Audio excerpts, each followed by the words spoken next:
આજે સરસ મજાના હે તે મરચાં તર્યા છે અને ભરીને બનાવ્યા છે, થોડા કાપીને. આજે રસોઈમાં મરચાં તર્યા, પછી રીંગણ અને બટેકા ભરીને બનાવ્યા. આજે એનું શાક બનાવવાનું છે સરસ રીતે, અમારી કાઠિયાવાડીની રીતે. અમે અંદર મસાલો કરી દઈએ બધું એનું મસ્ત મજાનું. આ કારેલા છે, કારેલા બી ભરીને બનાવવાના છે. અત્યારે મીઠાના પાણીમાં બોરી રાખ્યા છે, મસાલો કરી રાખ્યો છે અને સરસ રીતે રવૈયા ભર્યા છે. અને હવે આપણે શાક બનાવીશું. તો શાકમાં પહેલાં આપણે તેલ નાખીશું. ગેસ પહેલાં સળગાવીશું, પછી કુકર મૂકી અને તેમાં તેલ નાખીશું. તેલનો ડબ્બો લઈને અને તેલ આપણે નાખી લઈએ.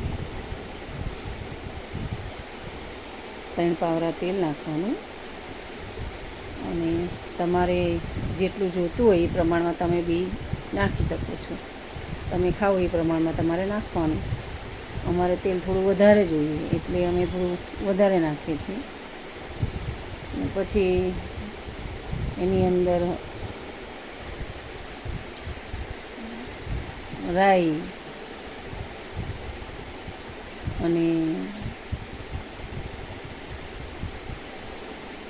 નાખી દેવાની.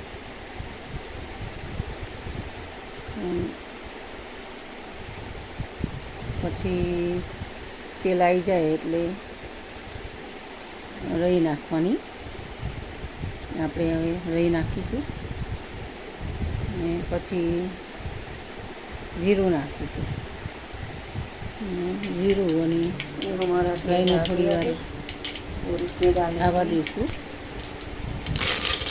સરસ રીતે રાઈને જીરું પકડી જાય એટલે થોડો મીઠો લીમડો નાખીશું.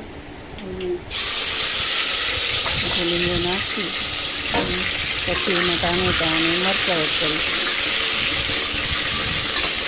ટામેટાં અને મરચાંને આપણે હલાવીશું થોડી વાર. ઘરનો મસાલો આપણે ડરી નાખીએ એના માટે.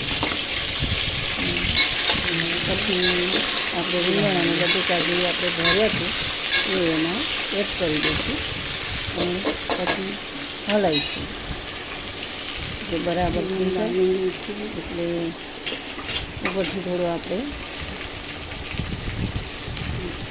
મસાલા બધા એડ કરવાના આવે છે.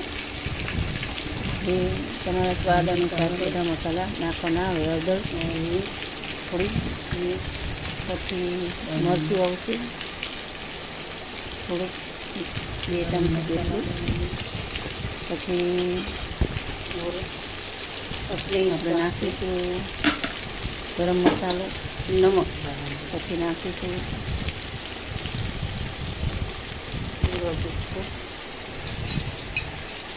મીઠું, સ્વાદ અનુસાર મીઠું નાખીશું. પછી એને હલાવી લઈશું. બરાબર એકદમ મિક્સ થઈ જાય એટલે આપણે એમાં થોડું પાણી નાખી દઈશું, જેથી કરીને આપણા જે બટેકા છે ને એ બરાબર ચડી જાય. રીંગણ તો થોડા પાણીમાં ચડી જાય પણ બટેકા ના ચડે એટલે બટેકાના હિસાબે થોડું પાણી વધારે નાખવાનું અને પછી આપણે એમાં ઢાંકણ ઢાંકી દઈશું, જેથી કરીને થઈ જાય. ને હવે આપણે બાજરીના રોટલા કરીશું. તવી મૂકી દીધી છે અને બાજરીના રોટલા કરીશું. મને બહુ એટલા બધા ફાવતા નથી, એમ છતાં હું બનાવું છું બાજરીના રોટલા. અને ભાખરી બનાવવાની. ભાખરી બનાવી પછી તે રોટલાને આપણે ચડવા દઈશું થોડી વાર. એક રોટલો તો અમારે બહુ થઈ ગયો એટલે હવે રોટલો ચડી ગયો એટલે આપણે ભાખરી વણી નાખી છે, જે આપણે રોટલો ઉતારીને ભાખરી નાખી દઈશું ચડવા માટે. હવે આપણે બેસી ગયા છીએ જમવા માટે. જો આ ભાખરી છે, કાપેલી કેરી છે, મરચાં છે, ભરેલા રીંગણ બટેકાનું શાક છે, છાશ છે, કઢી છે અને રોટલા અને ભાખરી છે. ચલો હવે આપણે જમી લઈશું. જય શ્રી કૃષ્ણ બધાયની.